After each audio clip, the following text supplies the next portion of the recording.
Assalamualaikum warahmatullahi wabarakatuh. Nama saya Evan Alastarandiano dari kelas 2. Saya ingin menjelaskan tentang materi kultur jaringan pada tumbuhan.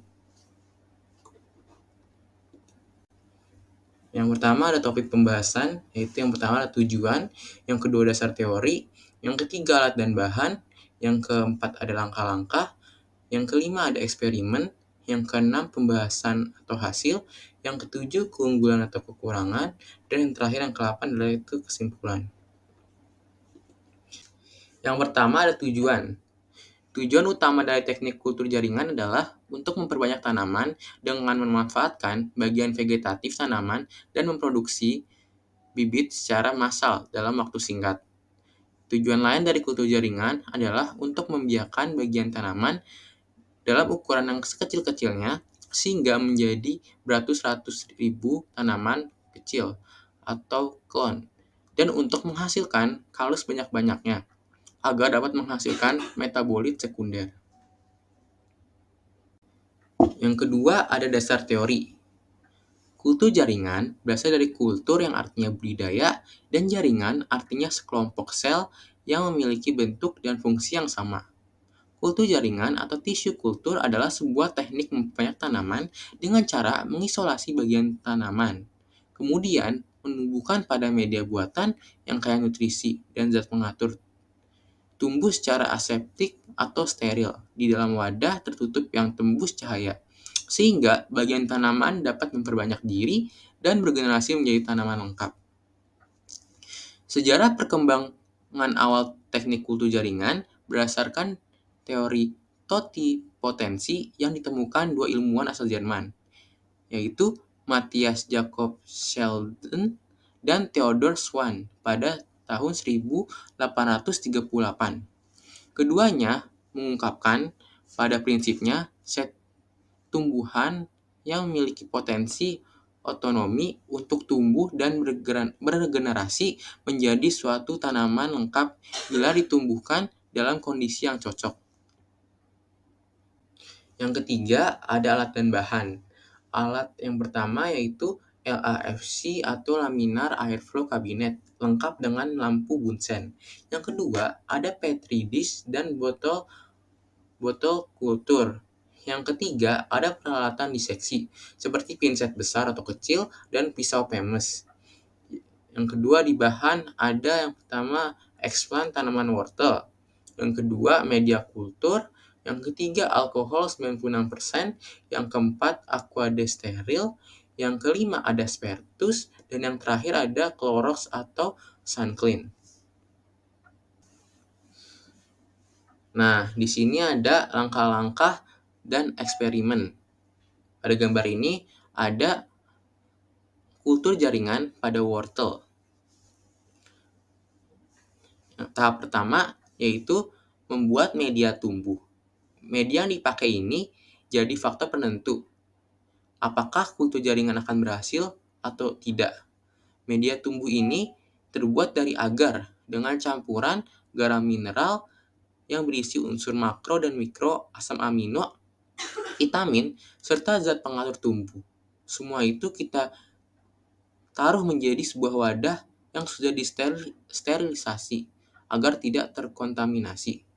Kemudian di tahap kedua ada inisiasi atau pengambilan explant.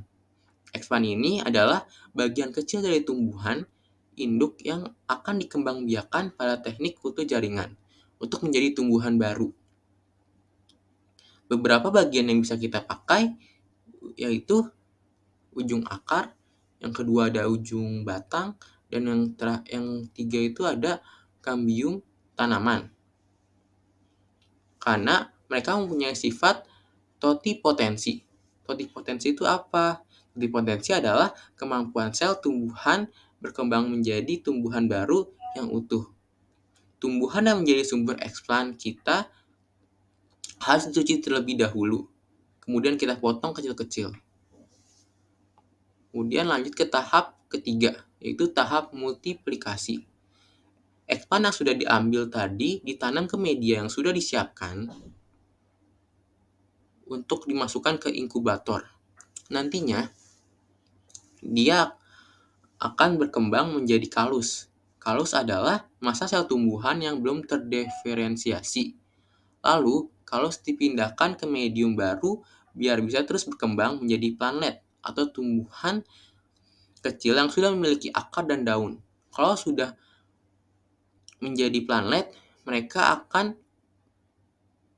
dipindahkan ke medium baru lagi sampai mereka siap masuk ke tahap berikutnya. Di tahap multiplikasi ini, tumbuhan ini dimanjakan karena dikasih nutrisi yang cukup, lingkungan yang bersih, dan suhu yang terkontrol. Kemudian di tahap terakhir yaitu tahap aklimatisasi.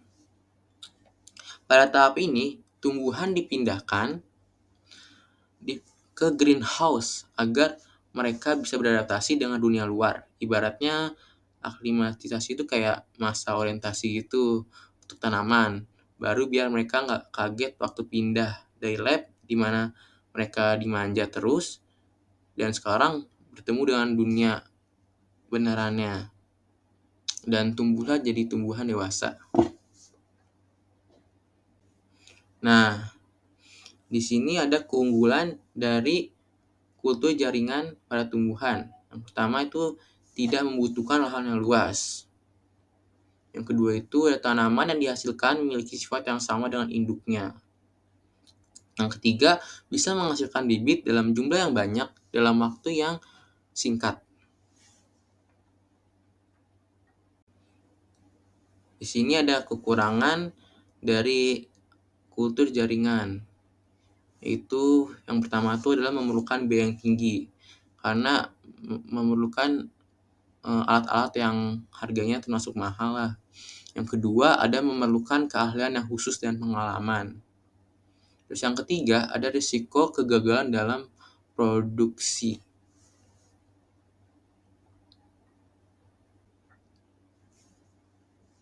Nah, yang terakhir ada hasil dan kesimpulan.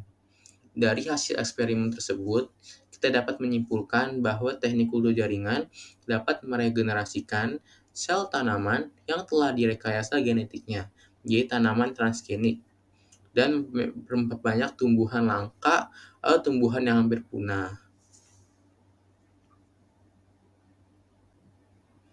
Sekian dari materi kultur jaringan pada tumbuhan yang saya jelaskan.